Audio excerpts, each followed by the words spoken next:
সাগর ডেকেছিল, আমরা চলে এসেছি। এবার সাগর তার ঢেবে ঢেবে হেরি বাজিয়ে জানান দিচ্ছে শুভ সূচনা, অর্থাৎ এখন শুভ সূচনা হচ্ছে। সেজন্য কি সবাই একটু হাততালি দেব?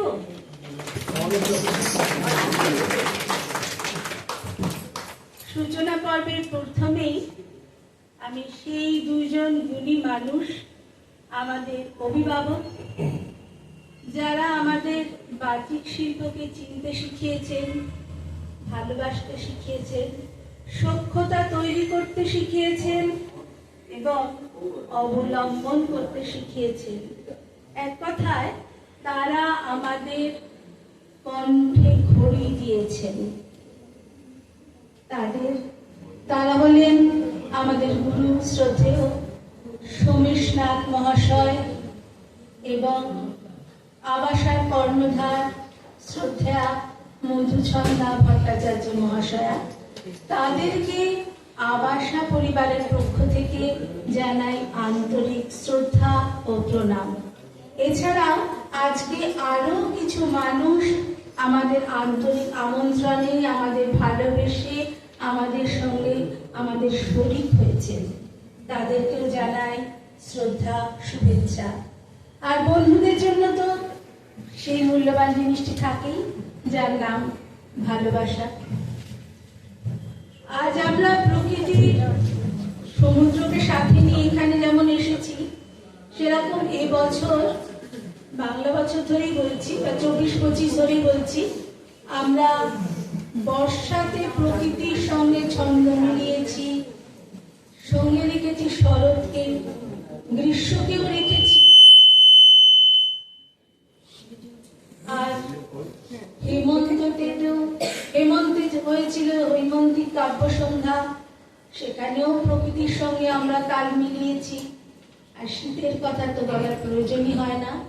তবে একটা কথা আমার বিশ্বাস, আমার বন্ধুদেরও সেই বিশ্বাসটা হবে, আমরা আবাসা পরিবার যখন যেখানে যেভাবেই একত্রিত হই না কেন, সেখানে তখন একটি ঋতুই থাকে, তার নাম বসন্ত। কি বন্ধুরা, ভুল বললাম? হ্যাঁ, আমরা বসন্তের দূত। এখন আমরা যে কবিতাটা শুরু করব, সেটার একটি চন্মনে ছটফটে কবিতা। আমরা আসুন সেই কবিতা দিয়ে আজকে সূচনাটা করি। ধন্যবাদ। ছুটছে লোকে নানান চোখে, করছে হুড়োহুড়ি, ছুটছে কত দেখার মতো, করছে কত চাপা। সাহেব মেয়ে ঘুমতে গেলে বলছে মামা বাবা, আমরা তবু তবলা টুটে গাচ্ছি কেমন বেড়ে, দাঁড়ে দাঁড়ে ঘুম দেড়ে দেড়ে দেড়ে। বর্ষাকালে বৃষ্টি বাদল, রাস্তা জুড়ে কাদা, ঠান্ডা রাতে সর্দি বাদে মরবি কেন দাদা। হোক না সকাল, হোক না বিকেল, হোক না দুপুর বেলা, থাক না তোমার অফিস যাওয়া, থাক না কাজের খেলা। এই দেখো না চাঁদনি রাতের গান এনেছি কেড়ে, দাঁড়ে দাঁড়ে ঘুম দেড়ে দেড়ে দেড়ে। মুখ যারা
স্যার এবং ম্যাম প্রত্যেকে তাদের আশীর্বাদ তাদের হাতে পৌঁছে দেবেন। আমি যাদের নাম রাখবো আপনারা পরপর এসে আপনাদের মানপত্রটি এখান থেকে সংগ্রহ করে নিয়ে যাবেন। মৌমিতা নন্দী,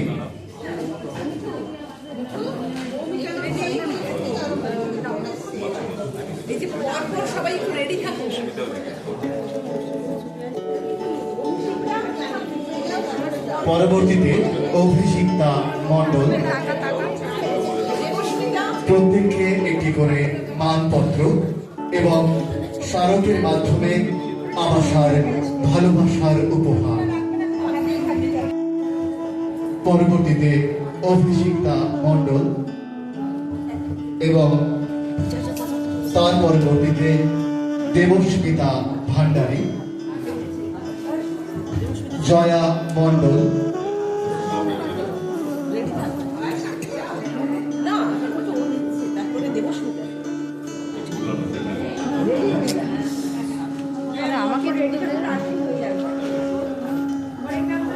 জয়া মণ্ডল,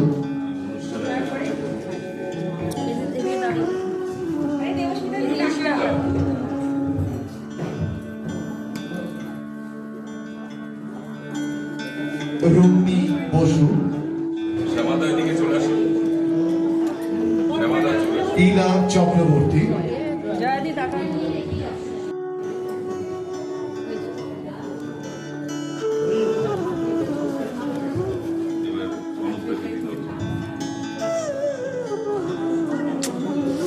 সুমনা বিশ্বাস,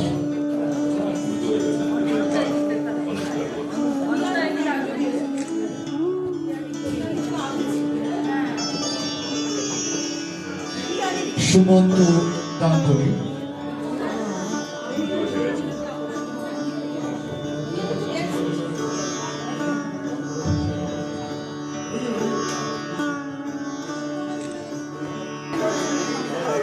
তোমার ঘড়ি কই? সবাই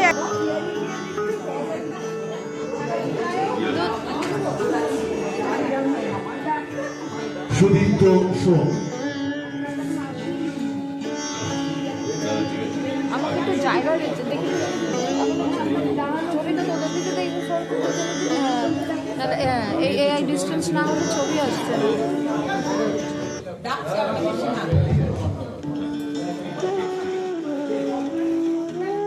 রেখা সাধনা, রেখা সাধনা,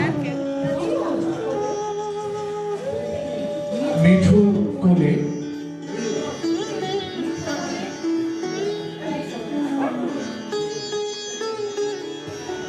সুপর্ণা সরকার, মিঠু বলে বলে যাচ্ছে মিঠু বলে বলে দেবে। মিঠু কোলে এবং পরবর্তীতে সুপর্ণা সরকার।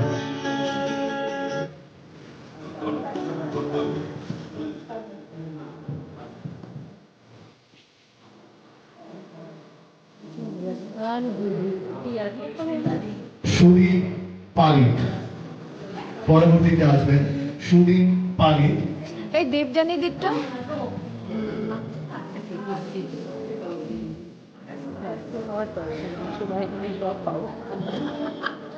দাঁড়াও দাঁড়াও সন্ধ্যা দাস,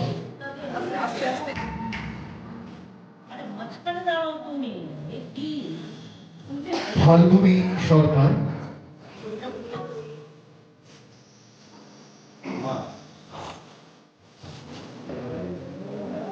দীপঙ্কর চক্রবর্তী,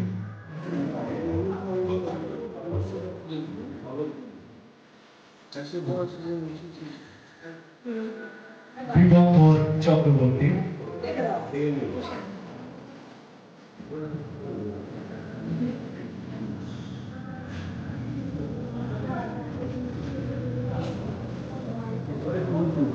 মৌসুমী সাহা, সীমা রাহা,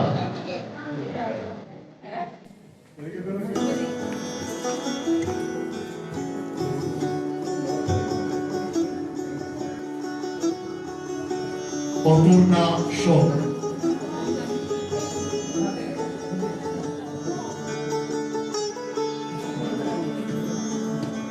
অঞ্জনা মুখোপাধ্যায়, দাঁড়া, এটা অপর্ণা শোন। অপর্ণা শোন।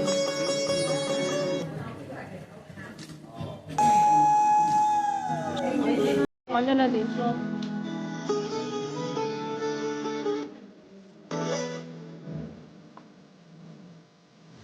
কাকলি পাল,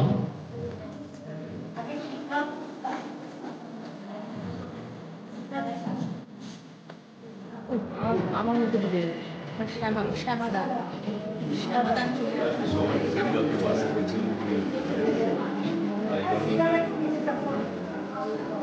কাকলি পাল, শ্যামা প্রসাদ মুখোপাধ্যায়, শ্যামা প্রসাদ মুখোপাধ্যায়, শ্রাবণী বসু, শ্যামা দা। কাঞ্চন মুর্মু, শ্রাবণী।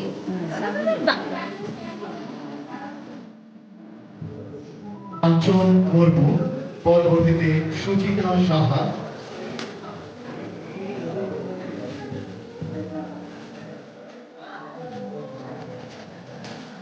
সুচিতা সাহা, সুবর্ণা রায়চৌধুরী,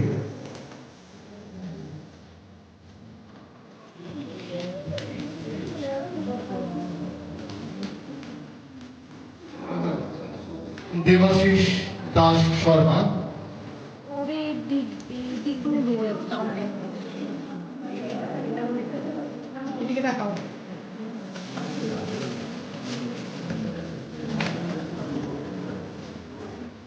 দেবাশিস তার পরে দেবযানী দাস শর্মা, ডক্টর দেবাশিস দাস শর্মা, পরবর্তীতে দেবযানী দাস শর্মা।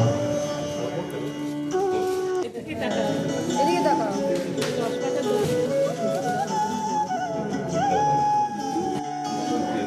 দেবযানী দি। প্রিয়া সেনগুপ্ত,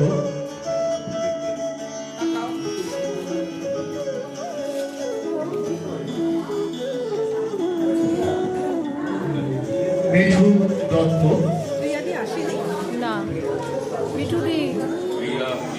মিঠু দি। অর্ণব মুখার্জি, এই যে একটু বলে দাও তো, দেবাশিস বলে দাও তো, অন্য মুখার্জি আর মিঠু দত্ত। এইবার নেবেন, এইবার মানপত্র নেবেন আমাদের অতি প্রিয় অর্ণব মুখার্জি। সামনে আসছে অর্ণব মুখার্জি।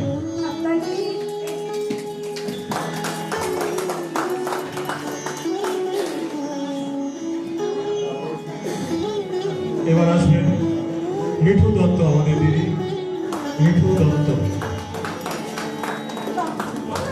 দে দাঁড়াও। নীলু না আগে হাততালি দিয়ে দিচ্ছে। মিঠু দত্ত।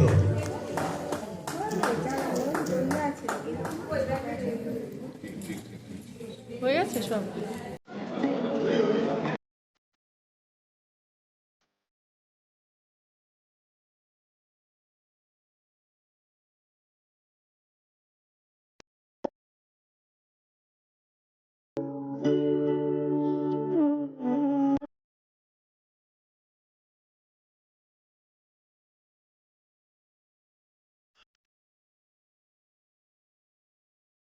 মানে সতীর্থজন যে আমার নাটকগুলোকে সবাই নিজেদের কণ্ঠে ধারণ করেছে, এইটা হচ্ছে কি আমার সবচাইতে আমার জীবনের বড় প্রাপ্তি। আর আমি এই বইটি আমি আমার পূজনীয় স্যার এবং আমার বড় আদরের দিদি, মানে আমার ম্যাডাম বলি না, আমি দিদি বলি, আমার সর্বস্ব যিনি, তাদের দুজনকে আমি উৎসর্গ করলাম, আমার সাথে উৎসর্গ করেছি।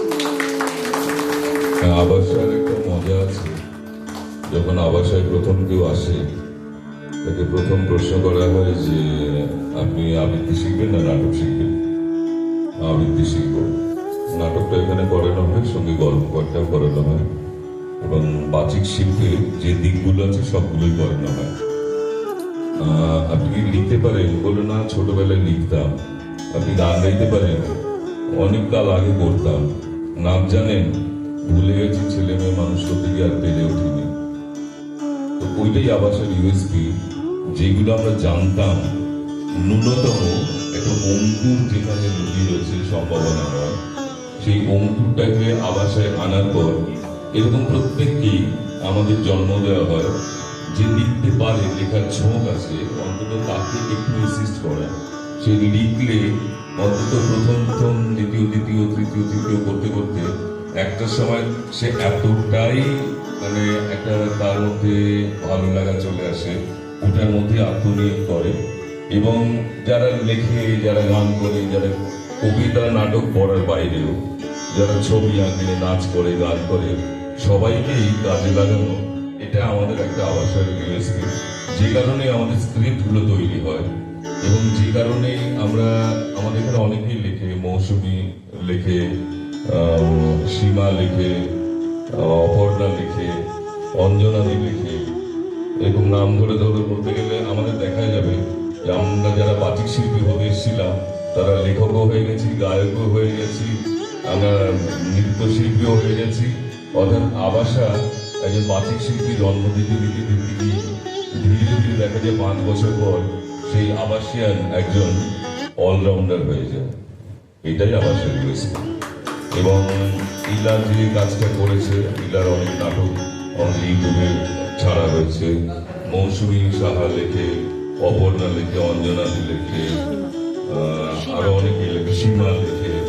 তো আমাদের এবার আমাদের ডালিয়া লেখে, মধুচন্দ্রা লেখে।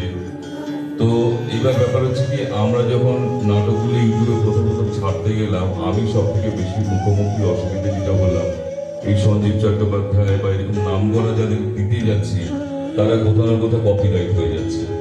তো কপিরাইট যদি হয়ে যায়, তাহলে আমাদের নবীন যে লেখক যারা জন্মাচ্ছে, তারা কোনোদিন প্রকাশিত হবে না, তারা অপ্রকাশিত থাকবে। তাই ইচ্ছে যেটা, যে যারা লিখতে পারে, ন্যূনতম লেখা, ন্যূনতম গান করা, ন্যূনতম স্ক্রিপ্ট লেখা, যেটা পারে, কবিতা আবৃত্তি নাটক, এটার সঙ্গে সঙ্গে পাশাপাশি যদি সেগুলো বুস্টাপ করা যায়, তাহলে আমরা একজন অলরাউন্ডার যদি তৈরি করতে পারি। যে কারণেই আমরা আগামী 7 দিন পরে যদি কোনো একটা অনুষ্ঠান করি, আমাদের কোনো টেনশন হয় না। 7 দিন পরে যে কোনো সময় আমরা 3 ঘন্টা একটা অনুষ্ঠান করে দিতে পারি, কারণ অল রিসোর্স আর হিয়ার। আমাদের আবাসিয়ানদের মধ্যে সমস্ত রিসোর্স আছে, আমাদের বাইরে যেতে হয় না। গান বলো, নাচ বলো, নাটক বলো, স্ক্রিপ্ট বলো, কবিতা বলো, নাটক পড়া বলো, এইটা আমাদের একটা ইউএসপি। এটা আমার কাছে একটা বড় শক্তি। এবং এক্ষুনি যদি আমরা বলি 3 ঘন্টা একটা গানের প্রোগ্রাম করবো, আমাদের মধ্যে আবৃত্তি শিল্পীরাই আছে, নাটকের শিল্পীরাই আছে, যারা 3 ঘন্টা গানের প্রোগ্রাম করে দিতে পারে। এটাই আমাদের ভালো লাগা এবং এটাই আমাদের সার্থকতা। কিছু বলবে? হ্যাঁ, এই হরেক রকম শ্রুতি, ইলার লেখা কম বেশি তোমরা সবাই পড়েছো। তো আমার মনে হয় এই বইটা তোমরা যদি কালেকশনে রাখো, মৌসুমী, সীমা, তোমরা যারা যারা বই বার করছো, আমরা প্রত্যেকেই সবাইকে সাহায্য করবো। একটা করে বই যদি নিজেদের মধ্যে আমরা তো অনেক বই কিনি, অনেক পয়সা নষ্ট করি। তো আমরা আমার বান্ধবীর থেকে যদি বা আমাদের বান্ধবীর থেকে যদি একটা বই দিই, সে অনেক বেশি অনুপ্রেরণা পায় লেখার জন্য। যে মধুচন্দ্রার লেখা হোক, মৌসুমীর লেখা হোক, সীমার লেখা হোক, মৌসুমীদের লেখা হোক, ইলার লেখা হোক, তাহলে আমাদের কাছে সবাই সমান। আলটিমেটলি আমরা বাচিক শিল্পীরা লেখকের কাছে অঙ্গীকারবদ্ধ। লেখা না পেলে তার বাচিক শিল্পী হতে পারবে না। সে কবিতাই হোক, গল্প হোক, নাটক হোক, আর সঙ্গীতের লিরিক্স হোক। ঠিক আছে।